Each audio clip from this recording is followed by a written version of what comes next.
손님이 없던 새벽, 편의점 계산대 아래에서 툭 하고 떨어진 누런 봉투 하나가 있었습니다. 처음엔 알바생이 정리하다 흘린 건가 싶어 별 생각 없이 집어들었습니다.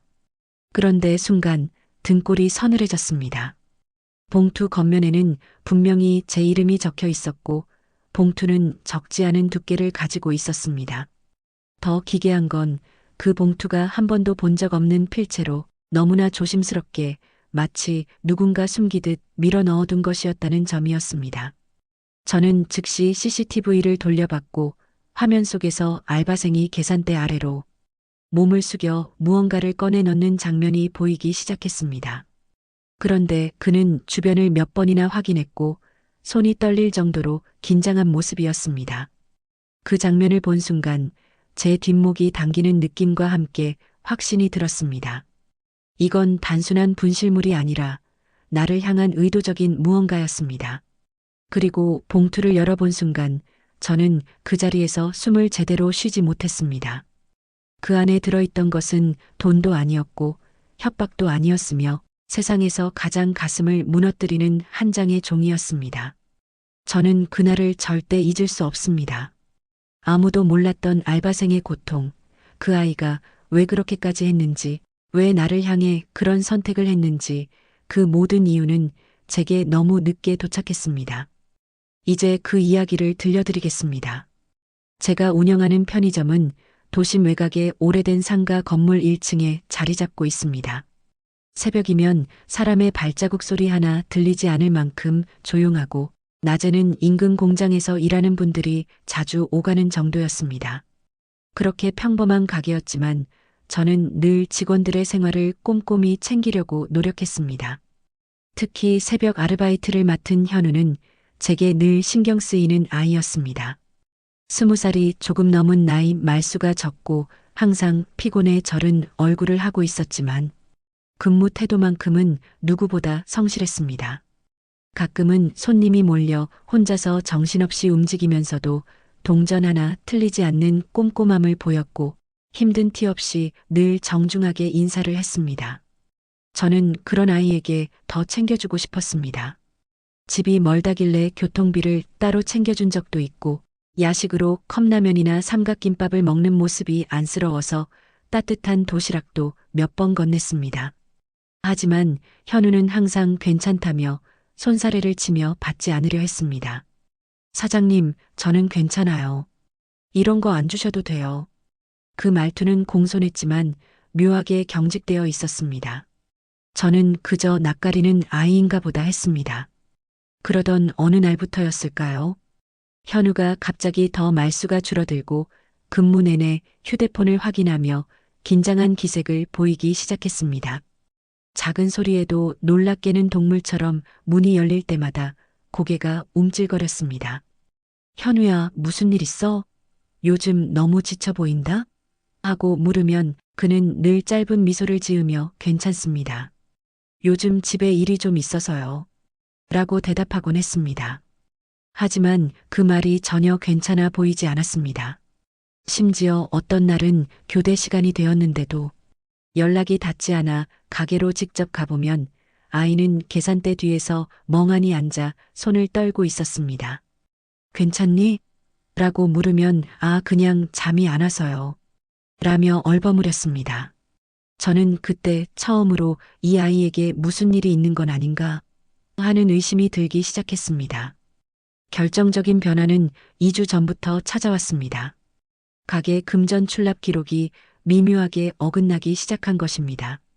처음엔 제가 계산을 헷갈렸다고 생각했지만 며칠 연속 몇천 원에서 몇만 원까지 오차가 생기기 시작했습니다. 저는 직원들이 돈을 가져갔다고 단정 짓지 않으려고 애썼습니다. 하지만 한 가지 이상한 점이 있었습니다.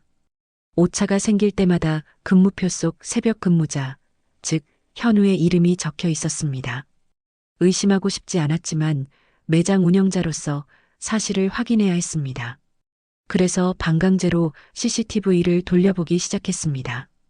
그런데 화면 속 현우는 수상한 행동을 하는 것이 아니라 오히려 손님이 없을 때마다 계산대를 열어 돈이 모자라지 않았는지 확인하는 듯한 모습을 보였습니다. 얼굴에는 불안이 서려 있었고 눈두덩은 밤새 울었던 사람처럼 붉게 부어 있었습니다. 그러던 중 그는 어느 날 새벽 계산대 아래를 열어 어떤 종이봉투를 꺼내 손으로 꼭 쥐더니 다시 깊숙이 집어넣었습니다. 그 동작을 몇 번이나 반복하며 마치 결심을 굳히지 못하는 사람처럼 망설이고 있었습니다. 마지막엔 주변을 3번이나 둘러보고 그 봉투를 계산대 가장 안쪽으로 밀어 넣었습니다. 그리고 고개를 숙인 채 한참 동안 움직이지 않았습니다. 그 모습이 어쩐지 이상하게 마음을 아프게 했습니다. 뭔가를 훔치려는 사람의 행동과는 전혀 달랐습니다. 마치 숨기고 싶은 비밀을 남기고 가는 사람 같았습니다. 제가 그 장면을 보고도 아무 말하지 않았던 이유는 단 하나였습니다. 혹시 무언가 도움을 요청하려는 건 아닐까? 그 아이의 손이 너무나 떨리고 있었기 때문입니다. 하지만 저는 그때까지도 봉투 안에 무엇이 들어있는지 상상조차 하지 못했습니다. 아직 저는 그 봉투가 제 인생에서 가장 무거운 종이 한 장이 될 줄 몰랐습니다. 그 봉투를 발견한 날은 눈발이 흩날리는 금요일 새벽이었습니다. 그날따라 유난히 바람이 세게 불어 현관문이 열릴 때마다 찬바람이 계산대까지 파고들었고 매장의 형광등 불빛도 어딘가 더 붉게 흔들리는 듯 했습니다. 새벽 근무 교대 시간이 되어 제가 편의점에 들어섰을 때 현우는 작은 의자에 앉아 평소보다 더 축 늘어진 어깨를 하고 있었습니다. 현우야, 오늘도 잠을 못 잤니? 하고 일부러 밝게 물었지만 아이의 얼굴은 이미 잿빛이었습니다. 그는 억지로 미소를 지으며 괜찮습니다. 이제 그만 들어가 보겠습니다. 라고 말하곤 인사도 제대로 하지 못한 채 어딘가 급히 뛰어나가듯 매장을 빠져나갔습니다. 그 모습을 바라보며 마음 한편에서 알 수 없는 불안감이 스멀스멀 느껴졌습니다. 그런데 바로 그 순간 계산대에서 딸깍 하는 소리가 들렸습니다. 무심코 고개를 돌리니 계산대 아래 작은 문이 완전히 닫혀 있지 않았습니다. 그때까지만 해도 저는 그저 서랍 정리를 대충 하고 간 줄 알았습니다.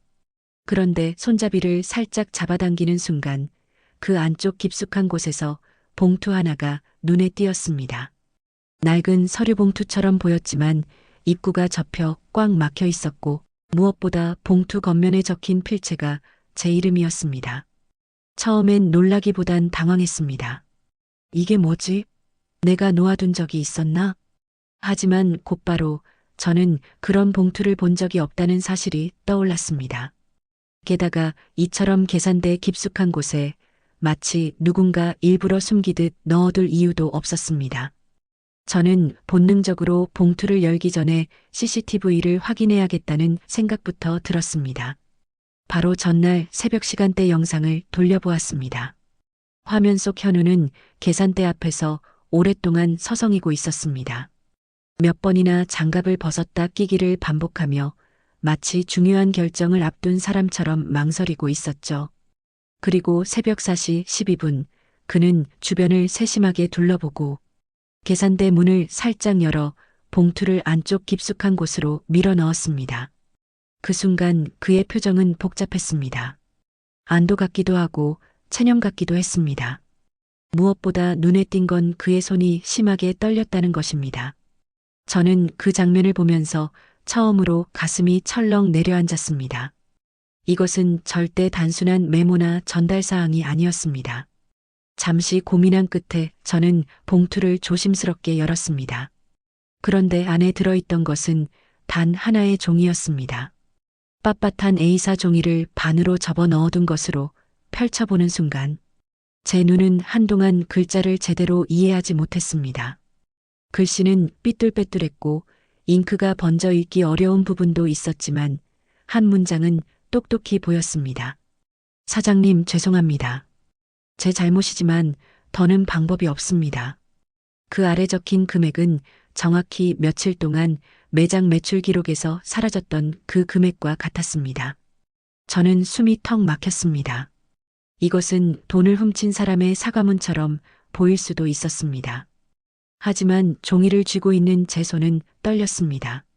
이 문장에는 도망치려는 사람의 흔적이 없었습니다. 오히려 마지막에 적힌 짧은 문장이 제 폐를 꽉 조여왔습니다. 정말 죄송합니다. 그리고 도와달라고 말하고 싶었는데 용기가 없었습니다. 그 순간 제 머릿속에서 며칠 동안의 현우의 모습이 파편처럼 흩어지며 하나로 이어졌습니다. 항상 피곤해 보이던 얼굴, 전화기 화면을 보고 하얗게 질리던 순간들, 문이 열릴 때마다 깜짝 놀라던 모습, 눈이 충혈된 채 근무하던 새벽들, 그리고 계산대 아래 봉투를 숨기고 한동안 고개를 숙이고 있던 그 모습, 이건 단순한 절도가 아니었습니다. 저는 확신했습니다. 아이에게 무슨 일이 있었던 겁니다. 누군가에게 쫓기고 있는 건지, 가정에 문제가 있는 건지, 빚이 있는 건지, 혹은 그보다 훨씬 더 심각한 상황에 놓여 있는 건지, 종이를 쥔 손이 차갑게 식어갔습니다. 이 아이는 분명 오랫동안 혼자 고통을 견뎌왔고, 마지막 순간에야 자기 방식으로 도움을 요청한 것입니다. 하지만 왜 하필 제 이름을 적었을까? 왜 이 봉투를 계산대 아래 가장 깊은 곳에 숨겨두었을까? 그것은 단순히 책임을 지고 싶다는 마음이 아니라 누군가에게 들키지 않고 사장님만 발견해달라는 절박한 신호처럼 느껴졌습니다. 저는 즉시 현우에게 전화를 걸었습니다. 그러나 전화는 연결되지 않았습니다. 몇 번을 더 걸어보아도 마찬가지였습니다. 불길했습니다. 지금 이 시간에 이 아이가 혼자 어디에 있을지, 혹시 떠나기라도 한 걸까? 혹시 위험한 일을 감행하려고 한 건 아닐까? 온갖 최악의 상상들이 뇌리를 파고들었습니다. 그래서 저는 곧바로 가게 문을 닫고 현우가 살고 있다던 고시원으로 향했습니다. 그곳은 오래된 건물들의 사이에 숨은 듯 자리 잡은 좁은 골목 안에 있었고, 밤이 깊어갈수록 어둠이 눅눅한 냄새와 함께 골목을 감싸고 있었습니다. 문 앞에 서니 문패에는 현우라는 이름이 희미하게 적혀 있었고, 방 안에서는 아무런 인기척도 느껴지지 않았습니다. 제가 문을 조심스럽게 두드리려던 순간이었습니다. 해진 계단을 내려오던 고시원 관리인 아저씨가 저를 보더니 한숨을 쉬며 말을 걸었습니다. 혹시 그 젊은 애 찾으러 오셨어요? 그 친구 요즘 좀 많이 힘들어 보이던데. 아저씨의 말투는 어딘가 걱정으로 젖어 있었습니다. 저는 절박하게 물었습니다. 혹시 지금 방에 있나요? 그러나 아저씨의 다음 말이 제 가슴을 철렁 내려앉게 만들었습니다. 방에요? 글쎄요, 오늘 아침에 급하게 나가는 걸 보긴 했는데 표정이 뭔가 좀 이상하더라고요. 며칠째 밥도 잘 못 먹는 것 같았고, 그 말을 듣는 순간 저는 봉투 앞마지막 문장이 떠올랐습니다. 더는 방법이 없습니다. 이 문장은 분명 절망의 끝자락에서 쓰는 말이었습니다. 저는 그 아이가 그 순간 어디에 있고 어떤 선택을 하려 하는지 상상하고 싶지 않았습니다. 고시원 관리인의 말을 듣자마자 저는 숨이 턱 막힌 듯 가슴이 조여들었습니다. 방 안엔 인기척이 전혀 없었고 그 흔한 컵라면 냄새조차 퍼져 있지 않았습니다. 고시원 복도 특유의 눅눅한 공기만 가득했죠. 그 순간 저는 직감적으로 느꼈습니다. 현우가 지금 혼자가 아니라 아주 위험한 마음 상태일지도 모른다는 사실을요. 봉투에 적힌 문장을 떠올릴 때마다 머릿속에서 경고음처럼 울렸습니다. 더는 방법이 없습니다. 이 아이는 얼마나 몰렸으면 이 문장을 쓰고 사라졌을까. 저는 현우가 일했던 새벽 시간대 CCTV를 다시 확인해야겠다고 판단했습니다. 혹시 어디로 향하는 모습이 찍혀 있을지도 모른다는 생각이 들었기 때문입니다. 가게로 돌아와 서둘러 영상을 앞으로 돌렸습니다. 새벽 6시 41분 교대 직후 화면 속 현우는 출입문을 나서더니 고개를 깊게 숙인 채 빠른 걸음으로 인근 대로변 쪽으로 향했습니다. 평소와 다르게 알바 조끼도 벗지 않은 채였습니다. 그의 걸음은 불안정했고 도중에 몇 번이나 다리를 멈추며 핸드폰 화면을 확인하는 모습도 보였습니다. 그 표정은 무언가 결심한 사람 같았습니다. 그 영상을 보는 순간 저는 등에서 차가운 땀이 흘렀습니다. 위험했습니다. 아주 위험했습니다. 저는 CCTV 속 그의 동선을 따라가기로 마음먹고 가게 문을 잠갔습니다. 아직 이른 오전이었지만 대로변은 이미 출근길 사람들로 북적였습니다. 그러나 사람들의 발걸음 소리와 자동차 소음이 오히려 전체 공간을 더 비현실적으로 느껴지게 했습니다. 이 많은 사람들 속에서 그 아이는 도대체 어디로 간 걸까? 현우가 마지막으로 포착된 곳은 편의점에서 200m 정도 떨어진 작은 공원 근처였습니다. 평소 학생들과 산책하는 어르신들이 종종 드나드는 동네의 소박한 공원이었습니다. 그런데 CCTV 속 현우는 그 근처에서 한참을 망설이다가 공원 쪽으로 걸음을 옮겼습니다. 마치 마음이 복잡해 아무 곳이나 향한 것처럼 보이기도 했습니다. 저는 그 길을 그대로 따라갔습니다. 공원에 들어섰을 때 싸늘한 겨울 공기가 얼굴을 찔렀습니다.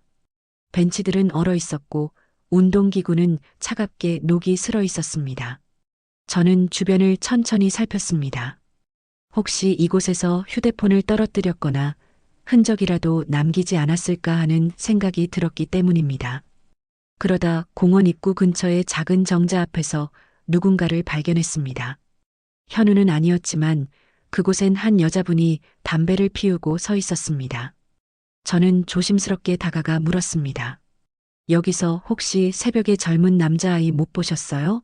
검은색 조끼 같은 걸 입었을 텐데. 여자분은 잠시 생각하더니 고개를 끄덕였습니다. 아, 그 아이 맞아요. 새벽에 여기 와서 벤치에 앉아 있더라고요. 근데 상태가 좀 안 좋아 보였어요. 혹시 어디로 갔는지 보셨어요? 네, 한참 혼자 울고 있다가 결국 공원 반대편 쪽 골목으로 걸어갔어요. 뭔가 전화를 하던데 목소리가 너무 떨리더라고요. 그 말을 듣는 순간 제 심장은 한번 크게 내려앉았습니다. 혼자 울었다는 말에서 가슴이 저릿해졌습니다. 그 아이가 얼마나 절박했을지 떠올라 괜히 눈가가 뜨거워졌습니다. 저는 서둘러 공원 반대편 골목으로 향했습니다. 그 골목은 낮에도 음산한 분위기를 가진 오래된 구역이었습니다. 낡은 원룸과 허름한 상가가 마구 뒤섞인 곳으로 인근 공장에서 일하는 사람들의 숙소가 늘어선 곳이었죠. 바람이 골목 사이를 통과하며 스산한 소리를 냈습니다. 저는 큰 숨을 들이쉬고 천천히 주변을 살폈습니다. 그러던 중 골목 끝쪽에 설치된 노란 불빛 아래에서 휴대폰을 쥔 채 고개를 숙이고 있는 사람의 뒷모습이 보였습니다. 검은 조끼, 여윈 어깨 멀리서 보기에도 현우였습니다. 저는 그대로 뛰어갔습니다. 현우야. 현우는 깜짝 놀라 뒤를 돌아봤습니다. 그 아이의 얼굴은 더 말랐고 눈가에는 밤새 울었던 흔적이 고스란히 남아 있었습니다. 저는 그 순간 분노도 의심도 답답함도 모두 사라졌습니다. 대신 절박함과 안도감만 남았습니다. 숨을 고르며 제가 다가가자 현우는 당황한 표정으로 뒷걸음질 쳤습니다. 사장님 여기까지 왜? 너 찾으러 왔다. 봉투 봤다. 그 말을 하자 그의 얼굴은 순식간에 새하얗게 질렸습니다. 손에 들고 있던 휴대폰도 떨어뜨릴 뻔하며 온몸이 굳어버렸습니다. 그 순간 저는 조심스럽지만 단호하게 말했습니다. 현우야, 도망가지 마. 내가 얼마나 힘들었는지 이제야 조금 알겠다. 너 혼자 해결하려고 하지 마. 나도 어른이고 내 사장이니까 너를 도와야 할 책임이 있다. 그러니까 제발 말해줘. 무슨 일이 있었던 거냐? 그러자 현우의 입술이 떨리기 시작했습니다. 한참 동안 아무 말도 하지 못하더니 결국 눈가가 붉게 물들며 작은 목소리가 흘러나왔습니다. 저 죄송합니다. 정말 죄송해요 하지만 제가 훔친 게 아니에요. 그 한 문장을 듣는 순간 제 심장이 크게 울렸습니다. 저는 직감했습니다. 이 아이는 거짓말을 할 줄 모르는 아이라는 것을요. 그리고 저는 곧 알게 되었습니다. 이 아이가 돈을 건드린 게 아니라 오히려 누군가에게 돈을 빼앗기고 있었다는 사실을. 그 누군가는 현우에게 가장 가까운 사람이었습니다. 현우의 입술이 떨려 말을 잇지 못하던 그 자리에서 저는 최대한 아이를 자극하지 않으려 조심스레 다가갔습니다. 골목 끝에 가로등 불빛은 희미했고 차가운 바람이 아이의 얇은 조끼를 파고들며 흔들고 있었습니다. 그 모습이 너무나 초라하고 버려진 사람 같아 보였습니다. 저는 벤치 대신 골목 입구에 붙은 낮은 턱에 조용히 앉으며 말했습니다. 현우야, 괜찮으니까 앉아. 여기 서 있으면 더 춥다. 잠시 후 망설이던 현우가 제 옆에 조용히 앉았습니다. 그 아이의 어깨는 잔뜩 웅크려 있었고 손은 매섭게 달아오른 볼과 달리 얼음처럼 차가웠습니다. 현우야, 너 지금 떨고 있는 건 추워서가 아니지? 제가 조용히 말하자 현우는 결국 고개를 푹 숙였습니다. 그리고 길게 들이쉬던 숨을 마치 오래 참고 있던 울음을 터뜨리듯 떨리는 호흡으로 내뱉었습니다. 사장님, 제가 정말 훔친 게 아니에요. 진짜 아니에요. 그래, 나도 안다. 너 거짓말 못하는 애잖아. 그 말에 현우는 움찔하며 눈을 크게 떴습니다. 마치 누군가 처음으로 자신을 믿어주는 느낌을 받은 듯 흔들리던 눈빛이 잠시 멈췄습니다. 그러나 곧 다시 눈동자가 흔들렸고 손을 꼭 움켜쥐며 낮은 목소리로 털어놓기 시작했습니다. 저 집에 문제가 생겼어요. 정확히는 아빠 때문이에요. 그 한마디에 저는 직감했습니다. 가정 문제, 특히 성인이 갓된 아이에게 닥친 아빠의 문제는 대부분 감당하기 힘든 종류의 일이었습니다. 저는 현우가 스스로 말할 수 있도록 천천히 기다렸습니다. 아이는 입술을 3번이나 깨물다가 조심스럽게 말을 이어갔습니다. 아빠가 빚을 지셨어요. 예전부터 알고는 있었는데 최근에 금액이 더 커졌나 봐요. 누구한테 빌린 건지는 저도 잘 몰라요. 집에 찾아온 사람들이 그냥 무섭게 협박만 하고 갔어요. 그 말에서 이미 현실이 느껴졌습니다. 혹시 불법 사채 쪽일까? 제가 조심스럽게 물었습니다. 혹시 그 사람들이 너한테도 뭐라고 했니? 현우는 고개를 끄덕이면서도 입을 다물었습니다. 말하고 싶어 하지 않는 표정이었죠. 그러다 힘겹게 입을 열었습니다. 아빠가 저한테 말했어요. 내가 벌어오는 돈이라도 좀 있어야 우리가 살아남는다고. 처음엔 생활비 좀 보태라는 줄 알았는데 알고 보니까 아빠가 악성비 때문에 집에서 쫓겨날 상황이었어요. 그래서 너한테 돈을 달라고 한 거야? 현우는 고개를 세차게 저었습니다. 그게 아니라 아빠가 저한테 말했어요. 제가 편의점에서 알바하는 걸 알고 있으니까 거기 돈을 조금만 가져오면 모를 거라고. 그 순간 제 몸이 굳어버렸습니다. 현우는 눈물을 타고 목을대를 넘으며 힘겹게 말했다. 저 그 말 듣고 너무 충격이었어요. 그동안은 힘들어도 죄는 안 짓고 살려고 했는데 아빠가 가족이라면 도와야 하지 않느냐고 계속. 아이는 급하게 손등으로 눈을 문질렀습니다. 처음엔 무시했어요. 근데 그 사람들이 다시 집에 찾아와서 아빠를 끌고 나가려고 해서 저보고 돈을 가져오면 2달만 시간을 준다더라고요. 그래서 저도 모르게 계산대에서 돈을 확인하게 됐어요. 진짜 훔치려던 건 아니에요. 하루 종일 그 생각을 했다가 결국 못했어요. 절대 못했어요. 저는 천천히 고개를 끄덕였습니다. 아이의 2손이 떨리고 있었고 눈동자는 절망과 두려움 그리고 부끄러움이 뒤섞여 있었습니다. 그래서 결국 내가 선택한 게 봉투였구나. 현우는 조용히 말했습니다. 내 도와달라 말하고 싶었는데 사장님이 저를 믿을까 봐도 무서웠어요. 혹시 절 바로 잘라버리면 그러면 더 막막해지니까요. 저는 가슴이 먹먹했습니다. 한 아이가 어른에게 도움을 요청하는 게 이토록 두려워해야 한다는 현실이 마음을 찢어놓았습니다. 저는 부드럽지만 단호하게 말했습니다. 현우야, 너 잘못한 거 하나도 없다. 내 아빠가 잘못한 거야. 내가 훔치지 않은 걸 내가 이제 확신한다. 그러니 이제부터는 내가 혼자 해결하려고 하지 마. 나도 어른이고 너의 고용주고 어쩌면 내 인생에서 몇 안 되는 도움이 될 수 있는 사람일지도 모르니까. 그러자 현우는 고개를 들지 못한 채 더 크게 울었습니다. 사장님, 저 너무 무서웠어요. 집에 갈 때마다 아빠가 또 그런 말을 할까봐, 그 사람들이 또 올까봐 그냥 죽어버리고 싶다는 생각도 들고 진짜 아무것도 모르겠었어요. 그 말에 순간적으로 제 손이 아이의 어깨로 갔습니다. 현우야, 너 절대 혼자 안 둔다. 나랑 같이 해결하자. 내 아빠가 어떤 상황인지 정확히 알아야 하고 내가 더 이상 위협받지 않도록 해야 해. 내가 이런 고통을 겪을 이유는 세상 어디에도 없다. 그때였습니다. 현우의 휴대폰이 울렸습니다.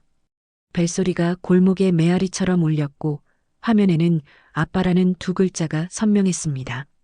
현우의 얼굴이 하얗게 질렸습니다.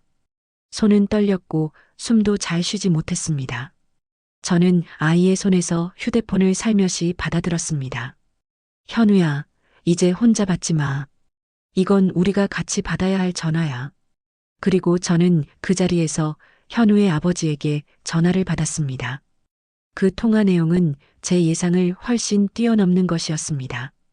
휴대폰 화면에 떨리는 손끝으로 아빠라는 글자를 바라보던 현우는 숨조차 제대로 쉬지 못하고 있었습니다. 아이의 가슴은 빠르게 들썩였고 눈동자는 공포에 뒤덮여 있었습니다. 저는 그 공포가 어디서 비롯된 것인지 이미 짐작하고 있었지만 동시에 그 두려움이 지금 이 아이에게 얼마나 압도적으로 느껴지는지 이해할 수 있었습니다. 그래서 저는 천천히 아이의 손에서 휴대전화를 조심스럽게 받아들고는 눈을 마주쳤습니다. 현우야, 내가 받을게. 내가 혼자 감당해야 할 일 아니야. 현우는 눈을 크게 뜨며 고개를 저었지만 결국 가볍게 떨어뜨리듯 제 손에 맡겼습니다. 그리고 바로 그 순간 저는 통화 버튼을 눌렀습니다. 여보세요.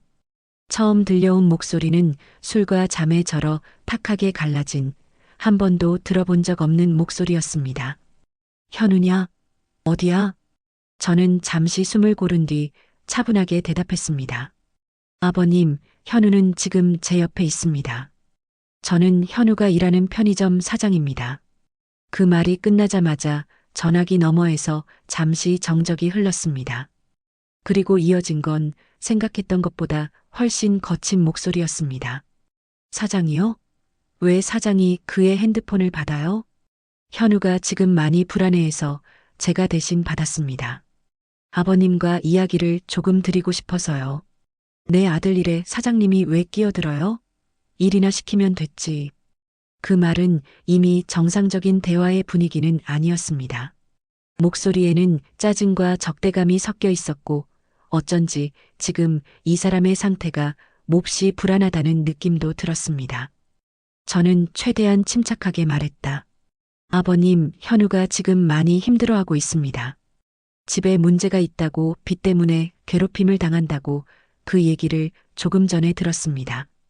그러나 다음에 들린 말은 제 예상을 넘었습니다. 그래서 뭐요? 그게 다 내가 살아보려고 하는 건데. 현우 그놈이 한 푼이라도 더 벌어오면 되는 거 아니에요? 그 말투는 너무나도 가벼웠고 한 사람의 인생을 짓누르는 빚조차도 마치 당연한 짐처럼 떠넘기려는 듯 했습니다. 저는 목소리에 힘을 조금 더 실었습니다. 아버님, 아이에게 편의점 돈을 가져오라고 하셨습니까? 전화기 너머에서 갑자기 목소리가 높아졌습니다. 아니, 그게 사장님은 몰라요. 내가 얼마나 힘든지. 그 애 하나라도 도와주는 게 뭐가 잘못입니까? 가족끼리 도와야지. 그 말에 저는 순간적으로 피가 거꾸로 솟는 느낌이 들었지만 감정을 억누르고 차분하게 대답했습니다. 도와주는 게 아니라 아이를 위험하게 만든 겁니다. 그리고 지금 현우는 굉장히 불안한 상태입니다. 자책하고 무서워하고 심지어 극단적인 생각까지 하고 있습니다. 그 순간 전화기 너머에서 아주 잠깐 침묵이 흘렀습니다. 마치 제 말이 예상치 못한 충격처럼 느껴진 듯한 침묵이었습니다. 그러나 그 잠깐의 침묵은 곧 거친 웃음소리로 깨졌습니다. 그 애가요? 극단적인 생각? 에이, 걔는 그런 용기 없어. 걔는 그냥 돈만 좀 있으면 돼요. 그 대답은 제 속을 뒤집어 놓았습니다. 아이의 삶을 이렇게 가볍게 취급하는 사람이 실제로 그 아이의 삶을 책임져야 하는 아버지라는 사실이 참담했습니다. 그러나 저는 더 큰 문제를 느꼈습니다. 이 사람은 이미 책임질 자세 자체가 없었고 오히려 현우를 도구처럼 여기고 있다는 사실이었죠.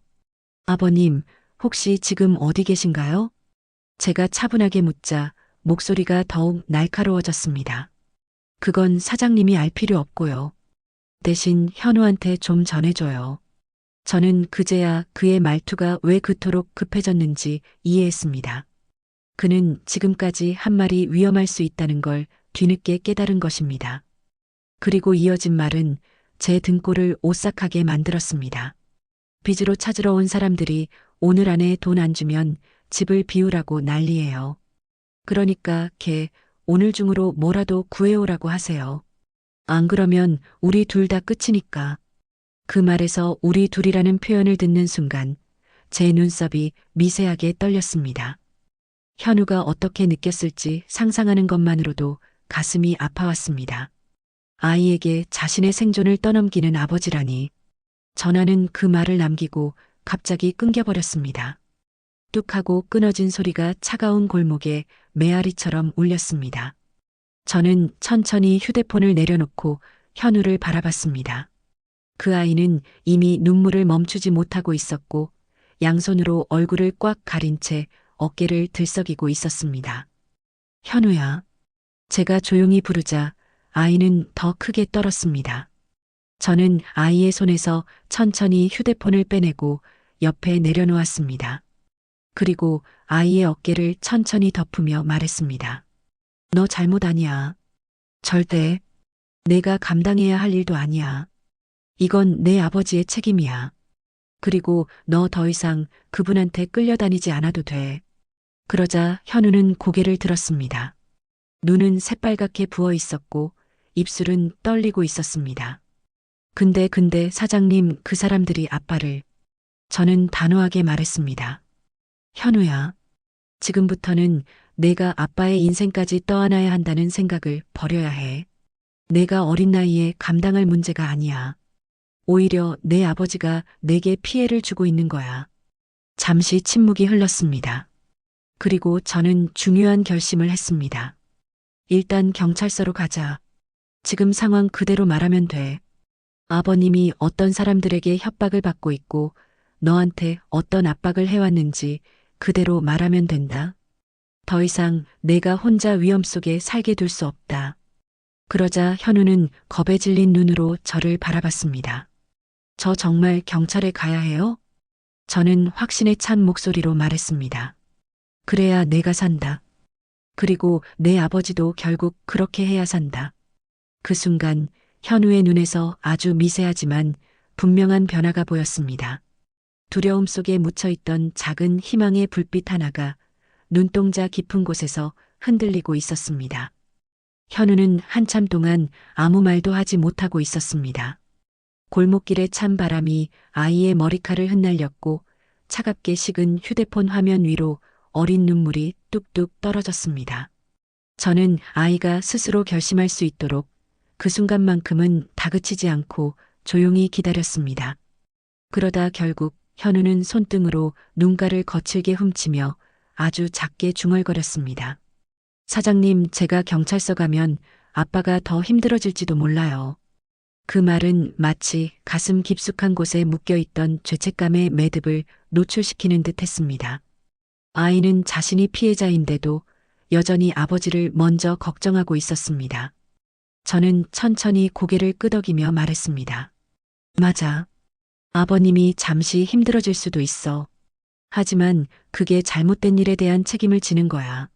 내가 그걸 막아서면 오히려 아버님은 계속 너에게 기대고 너한테 또 짐을 지우겠지. 현우의 눈동자가 흔들렸습니다.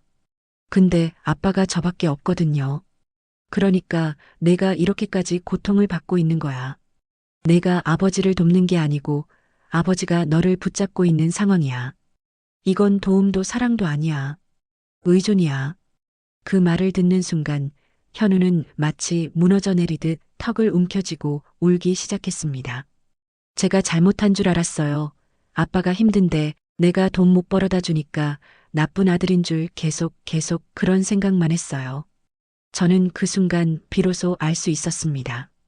이 아이는 단순히 가난이나 빚 문제로 힘들었던 것이 아니라 정서적 괴로움과 죄책감에 짓눌려 삶 전체가 흔들리고 있었다는 사실을, 그리고 그 죄책감은 누군가에게 의도적으로 심어졌을 가능성이 컸습니다. 저는 조용히 현우의 등을 토닥였습니다. 현우야, 너는 잘못한 거 없어. 지금까지 버틴 것만으로도 충분히 잘한 거야. 내가 얼마나 혼자 싸워왔는지 내가 다 보지 못했지만 지금 보니까 정말 대단한 아이였다는 걸 알겠다. 현우는 눈물을 삼키며 고개를 떨구었습니다. 조용한 골목에서 한참을 그렇게 앉아 있다가 저는 크게 숨을 들이쉬고 말했다. 가자. 지금 경찰서로 가자. 오늘 해결해야 한다. 내 안전이 가장 먼저야. 현우는 여전히 조금 망설였지만 결국 아주 천천히 고개를 끄덕였습니다. 저는 그 작은 고개 끄덕임이 아이가 처음으로 자기 자신을 위해 행동하기로 결심한 순간이라는 것을 알고 있었습니다. 우리는 곧바로 근처 경찰서로 향했습니다. 겨울 아침에 찬 공기가 얼굴을 스쳤고 현우는 제 옆에서 작게 움츠린 채 따라왔습니다. 경찰서 문 앞에 도착했을 때 아이는 갑자기 멈춰서며 제 옷깃을 붙잡았습니다. 사장님, 왜? 저 혹시 여기서 제가 말하는 것 때문에 아빠가 저를 더 이상 가족으로 생각 안 하면. 그 목소리는 공포와 외로움이 뒤섞여 있었습니다. 저는 아이의 떨리는 손을 천천히 잡았습니다. 현우야, 가족이라는 말에는 최소한의 조건이 있어. 상대가 너를 보호하고 너를 존중해주고 내 삶을 망가뜨리지 않아야 한다는 조건.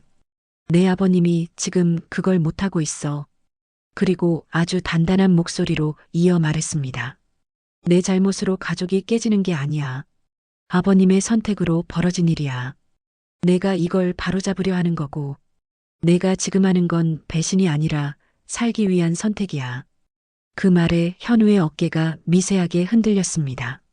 그리고 결국 아주 작게, 그러나 분명하게 고개를 끄덕였습니다. 경찰서 안은 생각보다 따뜻했습니다. 접수 창구의 형사님이 우리를 보며 다가왔습니다. 무슨 일로 오셨어요? 저는 상황을 간략하게 설명했습니다.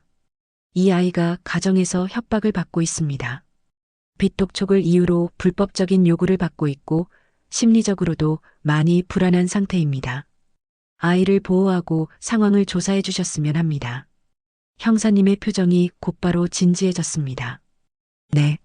상담실로 안내해 드릴게요. 천천히 말씀해 보세요. 현우는 또다시 겁먹은 표정이었지만 저는 아이의 등을 가볍게 밀며 안심시켰습니다. 괜찮아. 천천히 말해. 내가 옆에 있을게. 현우는 조심스레 입을 열고 그동안 겪어온 일들을 하나하나 이야기하기 시작했습니다. 아버지가 빚을 숨겼던 과정, 집에 찾아오는 낯선 남자들의 협박, 아버지가 자신에게 요구했던 말도 안 되는 부탁들, 그리고 편의점 돈을 가져오라는 압박. 현우는 말을 하면서도 몇 번이나 울음을 참으려 입술을 깨물었고 결국 몇 번은 말을 멈출 정도로 힘들어 보였습니다. 형사님은 아이의 말을 방해하지 않고 끝까지 들었습니다. 그리고 마지막 문장까지 들은 뒤 조용히 말했다. 현우야, 내가 말해준 건 아주 중요한 내용이다. 너 혼자가 아니라 우리가 도와줄 거야. 그 순간 현우의 표정은 말로 설명하기 어려운 변화가 있었습니다. 두려움과 슬픔 속에서도 아주 작은 안도감이 스며드는 듯한 표정. 마치 숨이 막히던 곳에서 처음으로 공기를 들이마신 사람처럼. 아이의 어깨가 그제야 조금 내려앉는 것을 보았습니다. 그러나 이 문제는 여기서 끝이 아니었습니다. 형사님이 마지막에 말한 문장이 그날의 모든 흐름을 다시 뒤흔들었습니다. 현우야, 그런데 한 가지 더 물어봐도 될까? 아까 너희 집에 찾아왔다는 사람들이 혹시 지금도 아버지를 붙잡고 있는 건 아닐까? 그 말에 현우는 새파랗게 질렸고 저도 숨을 멈출 수밖에 없었습니다. 형사님의 마지막 질문이 공기 속에 날카롭게 박히는 순간 현우의 표정은 완전히 굳어버렸습니다. 아이의 입술은 파래지고 손가락은 살짝 떨리며 주먹을 더욱 꽉 쥐었습니다. 마치 그 말이 어떤 끔찍한 기억을 건드린 것처럼 보였습니다. 형사님은 조심스럽게 다시 묻지 않았습니다. 대신 아이가 스스로 말을 시작하기를 기다렸습니다. 침묵은 길었지만 그 침묵조차도 지금 이 아이의 상태를 더 명확하게 보여주는 듯 했습니다. 현우야, 제가 조용히 말했다. 지금 아빠가 위험할 수도 있다는 뜻이야. 내가 잘못한 게 아니고 너를 탓하는 것도 아니야. 단지 내 아버지가 아직 그 사람들에게 붙잡혀 있을 가능성을 생각해 보자는 거야. 그 말을 듣자 현우는 마치 무너져 내리듯 의자에서 고개를 숙였습니다. 아이의 어깨는 다시 크게 떨렸고 입술은 여러 번 파르르 떨렸습니다. 마침내 현우는 아주 조용한 목소리로 중얼거렸습니다. 오늘 아침에 집에 아무도 없었어요. 아빠가 나가기 전에 방을 잠가두고 저보고 절대 열지 말라고 했어요. 근데 출근하려고 문 열어보니까 방이 엉망이었어요. 다 뒤집혀 있고 서랍도 열려 있고 아빠가 가지고 있는 돈도 없었고 전화도 안 되고 형사님의 시선이 묵직하게 저를 향해 움직였습니다. 사장님 들으셨죠? 단순한 협박 수준이 아닐 수도 있습니다. 현우는 그 말에 깜짝 놀라 고개를 번쩍 들었습니다. 아, 아니에요. 아빠가 그냥 급하게 나간 걸 수도 있어요. 아빠. 성격이 좀 급해서 그런 걸 수도 있어요. 하지만 그의 눈빛은 완전한 부정을 담지 못했습니다. 그 안엔 두려움과 불안, 그리고 설명할 수 없는 어둠이 뒤섞여 있었습니다. 형사님은 부드럽게 말했습니다. 현우야, 내 잘못 하나도 없다. 지금 우리가 알아야 하는 건 내가 겪은 일이야. 아빠가 어떤 상황인지는 곧 확인할 수 있어. 그런데 너한테 중요한 건 내가 지금 안전하다는 거야. 그러자 현우는 처음으로 조용히 고개를 끄덕였습니다. 그 아이는 아버지를 걱정하면서도 동시에 그 아버지가 자신에게 했던 감당 못할 행동들의 기억 때문에 복잡한 감정의 수렁에서 허우적대고 있었습니다. 저는 아이의 등을 톡톡 치며 말했다. 현우야, 내가 말할 수 있는 만큼만 말해도 돼. 우리 다 내 편이야. 형사님은 먼저 기본적인 정보를 정리하더니 곧바로 경찰서 내부망으로 누군가에게 연락을 넣기 시작했습니다. 가정폭력, 협박, 불법 채권 추심, 미성년 대상 압박. 그는 중얼거리며 키보드를 빠르게 두드렸습니다. 현운의 집 주소로 순찰차 한 대 보내겠습니다. 현장에서 위험 요소 있으면 바로 구조 조치하고요. 그 말을 듣는 순간 현우가 갑자기 크게 자리에서 일어났습니다. 안 돼요. 집에 가면 안 돼요. 그 사람들이 아빠한테 화낼 거예요. 그러면 아이의 눈은 공포로 가득 찼습니다. 저는 자리에서 바로 일어나 아이의 양 어깨를 부드럽게 잡았습니다. 현우야, 진정해. 경찰은 너희 집에 내가 신고했다고 절대 말하지 않아. 그건 절대 그냥 안전 점검이라고 할 뿐이야. 걱정하지 마. 형사님도 고개를 끄덕이며 확답을 주었습니다. 맞아. 내 이름 절대 말하지 않아. 절대. 내가 위험할 수 있는 일은 하지 않아. 경찰이 이런 일 얼마나 많이 다루는지 너도 알지? 현우는 그제야 조금 숨이 가라앉았지만 여전히 눈에 불안이 가득했습니다. 제가 아이의 등을 어루만지며 말했다. 현우야, 지금 내가 할 일은 여기서 잠시 쉬는 거야. 나랑 같이 있고 경찰과 상의하고 너무 무서우면 말 안 해도 돼. 우리가 다 알아서 할게. 그 말을 듣고서야 아이는 자리에 주저앉았습니다. 머리를 손으로 감싸고 가늘게 떨리는 숨을 반복했습니다. 저는 그 모습이 너무 안쓰러웠습니다. 정말 이 나이에 이런 무게를 짊어져야 했을까? 그 생각이 들자 눈가가 뜨거워졌습니다. 형사님은 자리를 일어섰습니다. 저희가 순찰차 한 대 보내놨어요. 그리고 아버지를 찾는 것도 곧 시작하게 될 겁니다. 혹시 아버님께서 안전하지 않은 상황이라면 바로 조치가 들어가요. 저는 조용히 물었습니다. 형사님, 혹시 아버지가 진짜 위험한 상황이면 현우는 어떻게 되는 겁니까? 형사님은 잠시 생각하더니 낮은 목소리로 말했습니다. 아이가 현재 보호자가 필요한 상황인 건 맞습니다. 하지만 이 아이는 이미 성인이고 당장 강제 조치를 할 필요는 없습니다. 다만 지금 상태라면 심리 상담과 임시 보호가 꼭 필요해 보입니다. 그 말을 듣는 순간 현우가 고개를 들었습니다. 저 이제 어디 가야 해요? 집에도 못 가고 아빠도 어디 있는지 모르는데. 그 말투는 너무나 작고 흔들려서 잠시 경찰서 내부의 공기가 멈춘 듯 느껴질 정도였습니다. 저는 단호하게 대답했습니다. 현우야, 오늘은 나랑 같이 가자. 내 집으로 가도 되고 편의점 사무실에서 잠깐 쉬어도 돼. 내가 안전한 곳에 있을 때까지 절대 혼자 두지 않을게. 형사님도 고개를 끄덕였습니다. 네, 사장님 말씀 들어. 지금은 믿을 수 있는 사람이랑 같이 있는 게 제일 중요해. 그 순간 현우의 눈에 처음으로 안도라는 감정이 스며들었습니다. 그리고 아주 조용한 목소리로 말했다. 저 사장님이랑 가도 돼요? 저는 미소를 지으며 답했습니다. 당연하지. 가자. 밖으로 나왔을 때는 어느새 늦은 오후가 되어 있었고 겨울 해가 기울며 차가운 바람이 더 세게 불고 있었습니다. 현우는 제 옆에서 작은 그림자처럼 밀착해서 걸었습니다. 그 아이는 오랜만에 무언가로부터 도망치지 않는 걸음걸이를 하고 있었습니다. 그러나 우리가 다시 편의점 근처에 도착했을 때였습니다. 저 멀리 편의점 앞에 서 있는 낯선 남자 2명이 눈에 들어왔습니다. 검은 패딩, 두터운 목도리, 그리고 거칠게 기울어진 어깨. 현우의 걸음이 순식간에 멈췄습니다. 그 아이의 얼굴이 새하얗게 질렸습니다. 사장님, 저 사람들이에요. 현우의 입술은 금세 피가 빠진 듯 하얗게 질려 있었습니다. 그의 시선은 편의점 앞에 서 있는 2 남자에게 꽂혀 있었고 그 순간 아이의 몸 전체가 굳어버렸습니다. 마치 몸속의 모든 공포가 한꺼번에 되살아난 듯 손끝까지 싸늘해지고 호흡은 빠르게 끊어졌습니다. 저는 즉시 그 변화가 단순한 놀람이 아니라 위험을 감지한 본능적인 공포라는 것을 알아차릴 수 있었습니다. 현우야, 괜찮아. 여기 뒤로 와. 제가 아이 앞에 서서 몸으로 막아주자 현우는 제대로 걷지도 못한 채 제 뒤로 숨듯 이동했습니다.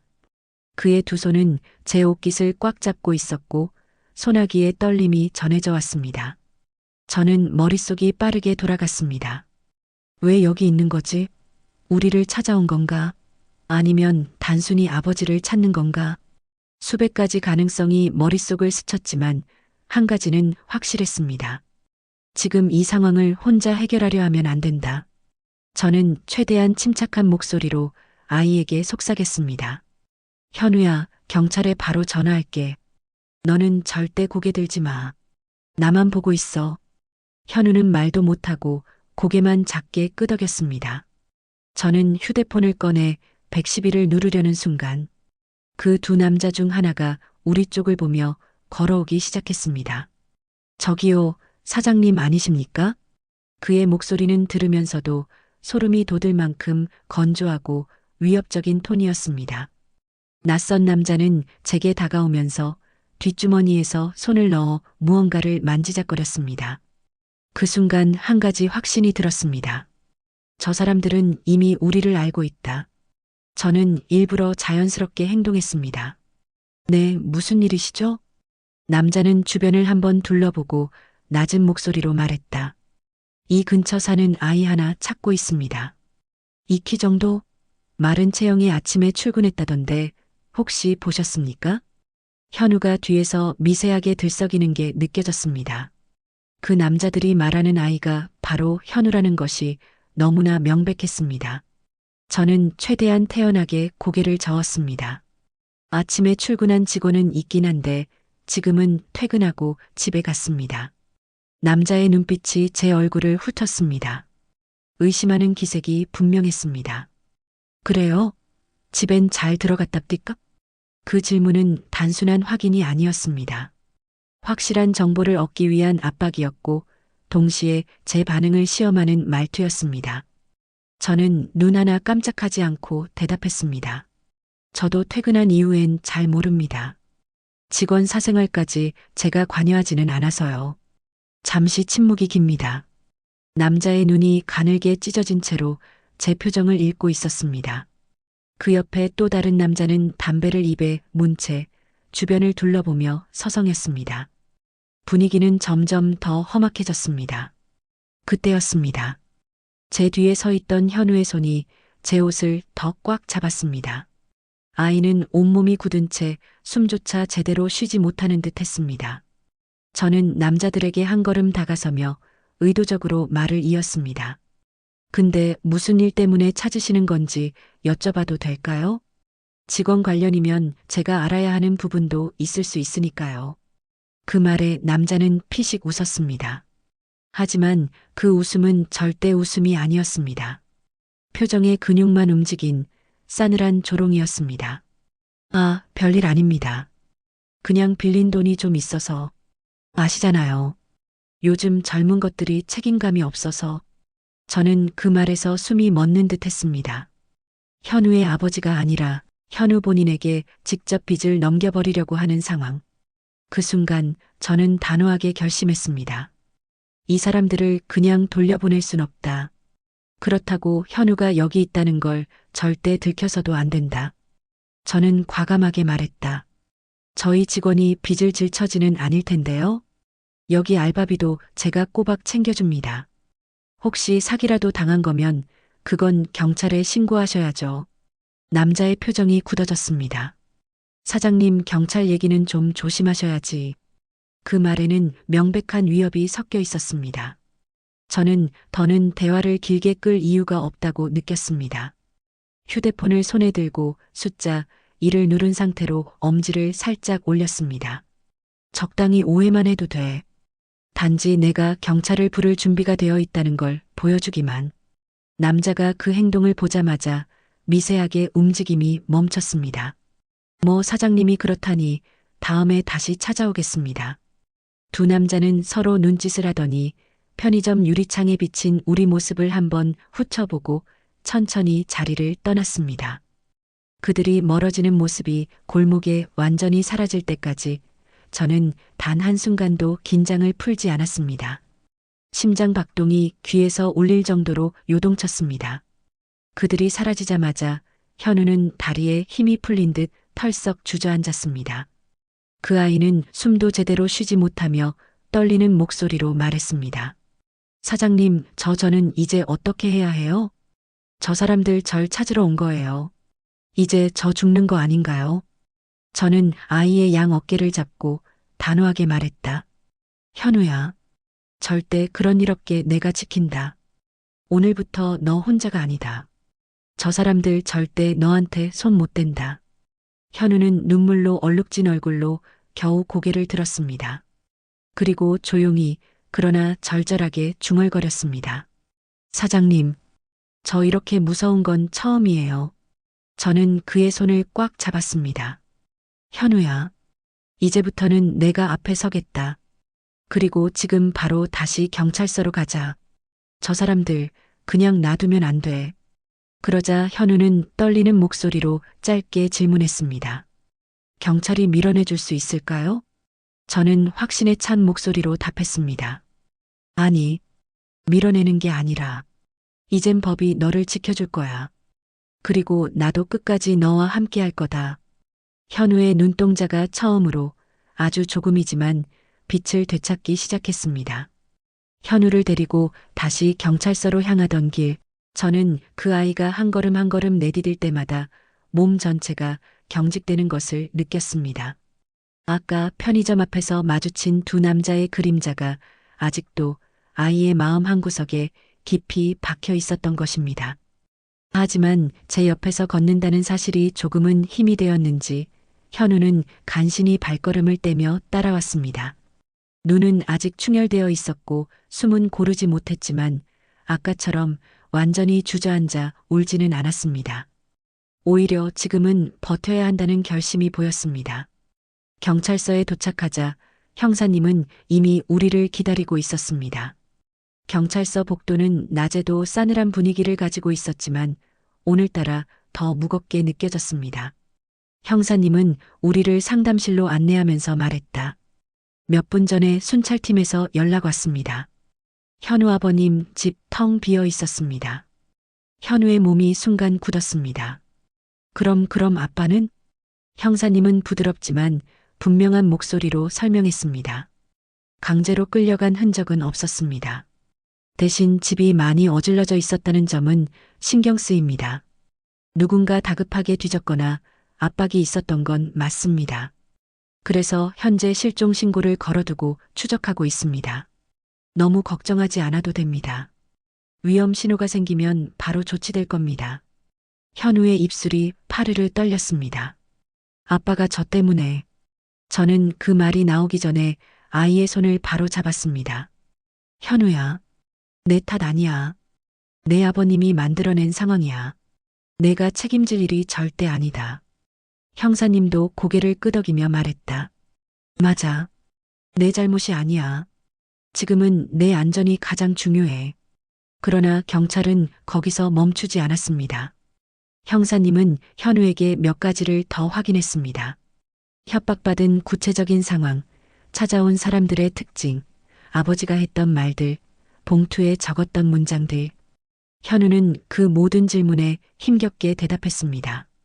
종종 목이 메어 말을 잇지 못했지만 누군가 옆에서 기다려주고 멈춰도 다시 시작할 수 있다는 걸 알고 있었기에 아이는 끝까지 용기를 냈습니다.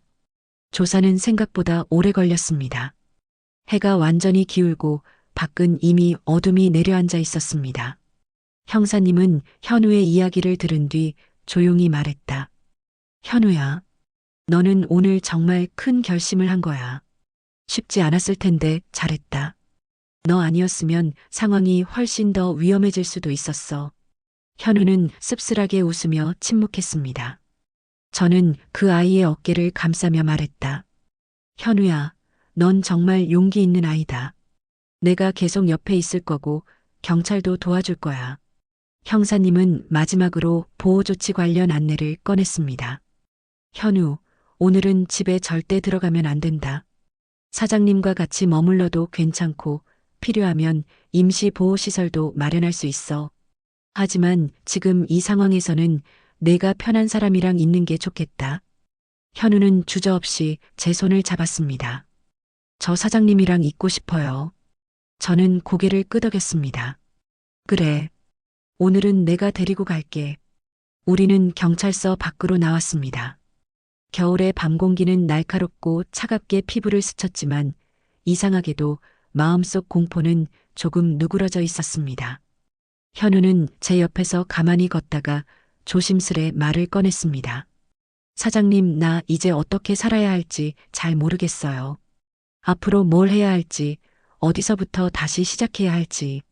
저는 잠시 걸음을 멈추고 아이를 바라봤습니다.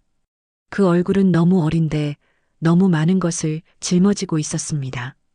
현우야, 사람은 누구나 흔들릴 때가 있어.